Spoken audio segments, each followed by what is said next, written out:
What's up, Chiefs Kingdom? Gary McKenzie back at you for another episode of Gridiron Lines. This is RGR Football. Ryan sent me a cool hat. Anytime I wear a hat, I feel like I look like undercover boss, but that's neither here nor there.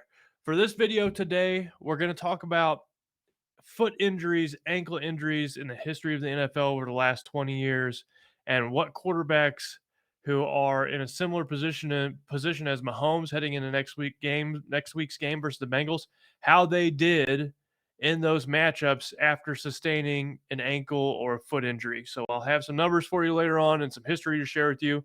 But let's get at it. RGR football, gridiron lines. So Gary, let's go.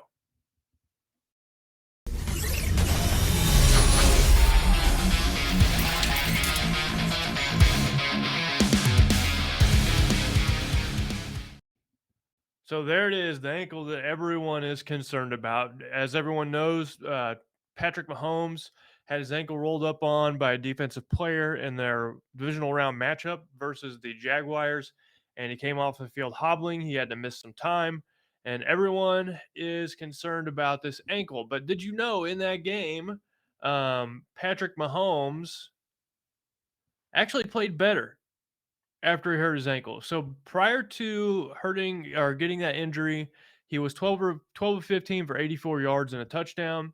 After the injury, he went 10 for 15 for 111 yards and a touchdown. So it's kind of mind blowing that he played through that injury. He played even better afterwards. Thinking about Mahomes' sprain, there's actually three different types of ankle sprains you can have. There's three different grades: grade one, grade two, and grade three. And in simplistic form, grade one, the ligament is stretched but not torn. Grade two, the ligament is partially torn. And then grade three, the ligament is completely torn. So those are the three types of high ankle sprains you can have. If I had to estimate or guesstimate which one Mahomes had, I would say he had grade one because he was still able to get up and have a very limited amount of mobility. And they're considering him starting this next week's matchup versus the Bengals. Coach Reed has said that Mahomes said he was going to play, but he has used some gamesmanship to kind of not really say for sure that Mahomes is going to start, but I think everyone in the world knows Mahomes is going to start this football game. But what about other teams in the past? What have other quarterbacks who have been injured done following a game where they were hurt? Well, you're looking at a picture of Donovan McNabb here. And in the 2002 season, McNabb broke his foot, or sorry, he broke his ankle in a week 11 matchup versus the Cardinals. He was hobbling on the field and he actually finished the game. Surprisingly, it was one of the most gutsy performances by a quarterback. But after the game, they gave an X-ray and they gave McNabb an X-ray, and they found that your foot is or your ankle's broken, and he didn't play for the next 5 weeks until the Eagles were in the playoffs. Well, this is probably where Andy Reid during the games told Mahomes, if you don't get your foot X-rayed, you're not coming back into the game. And the reason why he had that judgment was because of what happened to McNabb. He put McNabb back into the game after McNabb said he was fine, and it turns out he had a broken ankle. He didn't want to relive that mistake. So that experience that Reed had is probably one of the main reasons why he told Mahomes, you either get an x-ray or you're not coming back in the game, which I thought was a smart and good thing to do by Coach Reed. But in that game, Donovan McNabb was 26 years old when he got hurt. His opponent was the Cardinals. The Cardinals or the Eagles ended up winning that game. McNabb played lights out. He threw for 255 yards, four touchdowns, 80% completion percentage, one interception, and a rating of 132.1. So that was the same game. These next four that we're going to cover were games where a quarterback was injured, like Mahomes was, lower body injury, ankle, foot, and then how they played the game following that. So Ben Roethlisberger in 2010, he broke his foot versus the Bills, and he came back the next game. In fact, he played the rest of the season. So we all like to give Big Ben a hard time for always playing injured, but he usually did, and he was pretty tough, and he came through. But in this game following that Bills matchup where he broke his foot, he played in Week 12. He was 28 years old. The opponent they were playing were the Ravens. The Steelers won that game by a score of 13-10. And Roethlisberger had a fairly pedestrian game, throwing for 253 yards, one passing touchdown, 58% completion percentage, one interception with a rating of 75.9.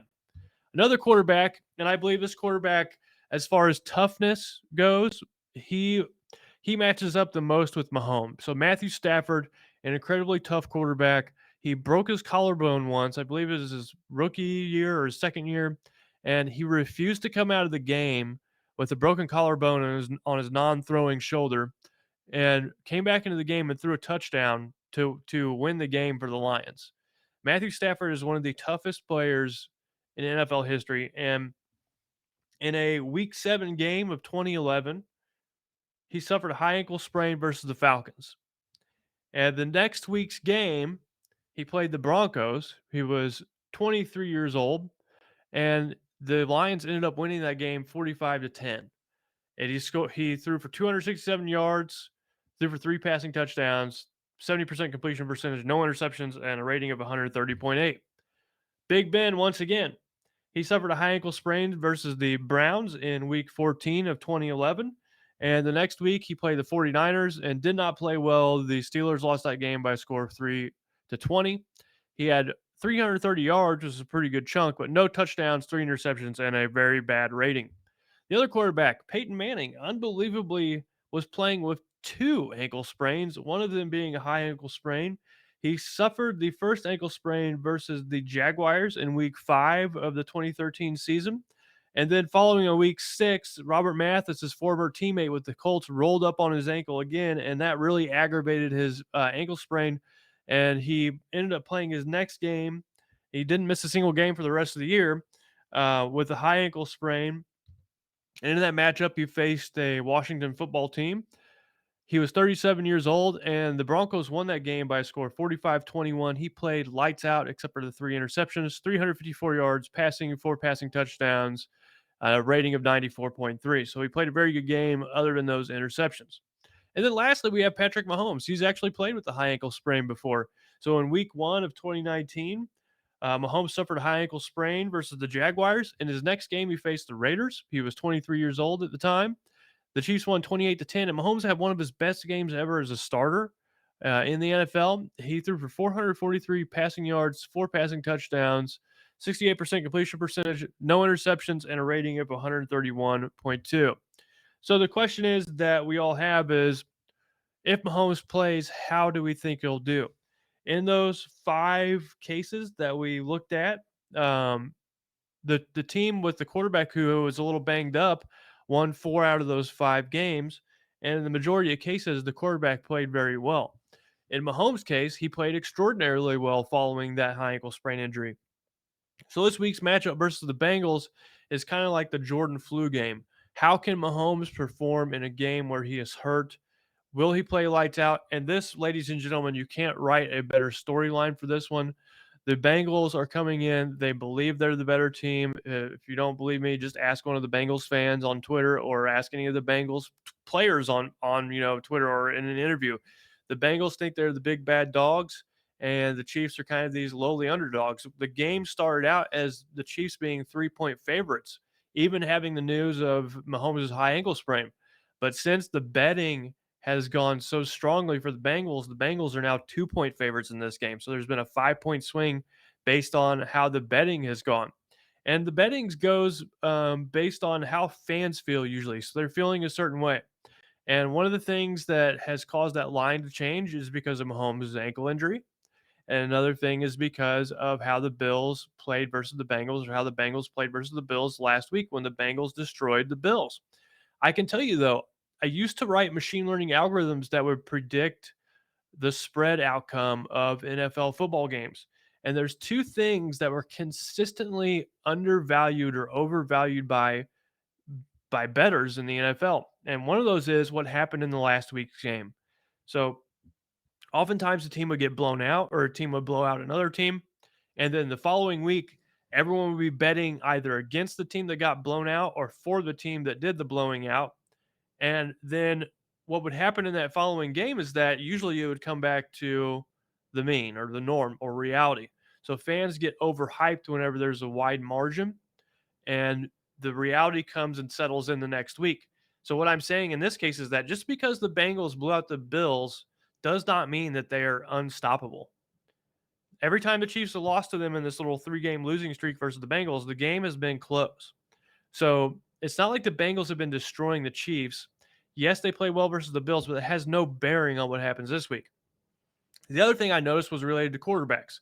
So if a quarterback was injured and was either replaced or was playing, maybe at 80%, 90%, the quarterback missing for a team had a very minimal effect on the outcome of the spread, much less than you might think. So that's why I always say football is the ultimate team sport because, yes, the quarterback position is really important, but there are 10 other guys on offense and 11 other guys on defense that play every single play. And just because your quarterback's playing at 80% and or maybe you have a backup quarterback playing doesn't mean that you're going to get blown out. So that's another thing that I noticed in, working with the NFL spread over all those years is that people and fans tend to overvalue the quarterback position and then also what happened in the last game. And both these things are happening for this Bengals game, and that's why the Bengals are now favored by 2. But speaking of the Bengals, what have they done this year versus teams who had a pocket passer, so an immobile quarterback? The Bengals only faced 2 teams in 2022 where their opponent had an immobile quarterback. One was week 6 versus the Saints, another was week 15 versus the Buccaneers. They won both of those games and they held Andy Dalton to worse than his average passer rating on the year, and Tom Brady did slightly better versus the Bengals than his average through the year. So as far as the verdict on the Bengals versus non-mobile quarterbacks, assuming Mahomes is not going to be able to move around very well next Sunday, there's not enough data there to really say one way or the other how I think the Bengals are going to do. So any outcome is on the table for this game. But what is it going to take for the Chiefs to beat this Bengals team? Joe Burrow's coming in hot. They have all the confidence in the world. Mahomes is going to be a little gimpy. What is it going to take? So these are my keys to the game. One is the Chiefs have to utilize some max protection in this game, especially early on before they have a real feel for how Mahomes' ankle is going to hold up. They need to run the ball more than usual. Pacheco has done unbelievably well this year, averaging 4.9 yards per carry, and he has 830 yards rushing. And if you remember, he didn't start until the second half of the season. So this could be a Pacheco game where Reed really relies heavily on the run game, and the Chiefs have some motivation in this game to prove that they're not going to get pushed around by this Bengals defense. They're not going to be they're not going to be the group that sits back and waits to get hit. They're going to be the aggressor. So this is an opportunity for the run game and the offensive line to set the tone early in the game by running the ball effectively with power. And we'll see if Andy Reid does that. That's the obvious choice to make in that situation. But Coach Reid is a genius in terms of calling plays, and maybe he throws a wrinkle in there where he takes advantage of the fact that the Bengals and everyone in the world thinks that the Chiefs are going to run the ball. So maybe he does something off of that. Maybe he does play action off of that. Maybe he does some different looks on the offensive line based on that. We'll see. But when Mahomes does throw the ball, you don't want him standing back there forever looking for guys to pass the ball to. You want them to have quick passes on offense. You want the Chiefs offense to have a ball control style where they possess the ball for a long time, move the ball down the field, quick passes, running the ball, and the defense has to play well in this game. So Joe Burrow has been lights out, in the playoffs, and this is the Chiefs' opportunity to show the world that they can win on this stage with their defense, and the rest of the team can support Patrick Mahomes. So, if you didn't know this, the Chiefs are second in the NFL in sacks in 2022. They had the second most sacks. And the Bengals have had some issues on their offensive line, with health going into the playoffs. If the Chiefs defense goes into this game like they did last year in the AFC Championship game and can't get after Burrow, it's going to be a long day for them. So no excuses. You got to buck up for this game if you're on the defensive line And then you have the secondary players on defense. They have to play well versus a very talented wide receiver group for the Bengals. If the Chiefs defense ends up playing well in this game and the secondary, does its job versus this really talented wide receiver core for the Bengals, then everyone's going to be singing Brett Veach's praises because he basically fixed the secondary in one season while losing Tyrann Mathieu and losing Charvarius Ward. That this group, if they do well, then Veach is really going to be vindicated. We're also going to need to see a prime Andy Reid game plan in this one versus the Bengals. Like I said, everyone is expecting the Chiefs to protect Mahomes in this game.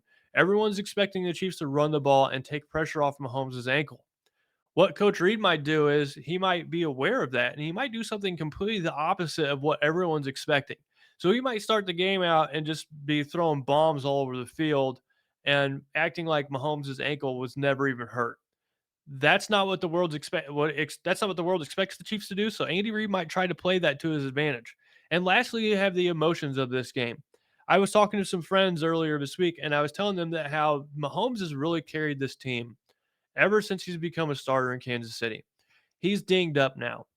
It is now the Chiefs team. It's the team's turn to carry him. And there's going to be a lot of emotions tied into that for the whole team. I know you get ramped up for a playoff game, but this might be ramped up plus one because the Chiefs, as a whole, as a team, might really, be playing with higher emotions than usual, given the fact that Mahomes, is playing 80%. And if you're a player on that team and you see Mahomes screaming to be put in a game after dealing with an injury that a lot of players wouldn't be willing to play with, I mean, the guys see that. The players see that. And you want to play for a guy that does that. So we'll see what happens in the game, but the emotions are going to be high for the Chiefs. And another thing to note in terms of the Chiefs having a ball control style offense in this game, they are 8-0 when they win time of possession in 2022. So, one thing I want to note with this game, and I it comes from philosophy, but there's a quote from Marcus Aurelius where he says, "The impediment to action advances action. What stands in the way becomes the way." So, this is a famous quote, and it's often diluted down to the phrase, "The obstacle is the way." The Chiefs have not beat the Bengals with Joe Burrow as the quarterback while Patrick Mahomes was healthy. But what if Mahomes' ankle injury changes the paradigm of the game just to the point where the Chiefs are able to win this game? So, in some way, shape, or form, the obstacle that is Mahomes' ankle injury becomes the Chiefs winning. And this is the mindset I want Andy Reid and the Chiefs team to have for this game. It's not that what happened to Mahomes' ankle is terrible. It could be the thing that changes the paradigm, changes the game plan in such a way that the Chiefs end up winning because of it. I know this might sound crazy now, but this is the way I want the Chiefs team to look at this situation with Mahomes. It could be the thing that puts them over the top. So the obstacle is the way. It's one of my favorite quotes. And I want to know what you all think for this game. Do you think Mahomes' ankle injury is going to play a major factor? Do you think he's going to come out looking just fine? Do you think Coach Reid is going to zig while the whole world zags, thinking he's going to run the ball and play more of a power style offense? What do you think is going to happen in this playoff game? Do you even think Mahomes will start at all? I think he will, but we'll see on Sunday. Other than that, that's all I got. This is Gridiron Lines once again. Make sure you like and subscribe if you like what you see here. Here's to an awesome AFC Championship game matchup between the Chiefs and the Bengals, one of many to come, I believe. And how lucky are we as Chiefs fans and NFL fans in general to get to see Patrick Mahomes play all these games, make it to the playoffs this deep all through his career. The AFC Championship game has always gone through Arrowhead, and wow, that's just amazing. I can't believe it after all these years of being a Chiefs fan that we're really in this position. So don't take it for granted. I know I'm not going to. I'm going to enjoy this game to the fullest. Win or lose, obviously I hope the Chiefs win, but we are really lucky as Chiefs fans, and this is going to be a gutsy performance from Mahomes. You can't help but love the guy. after, putting himself on the line like this. But that's all I've got. Let's go Chiefs, and we'll see what happens Sunday versus the Bengals. Take it easy. Thanks for watching this video from the team at RGR Football. Click these videos to see more and subscribe to RGR Football.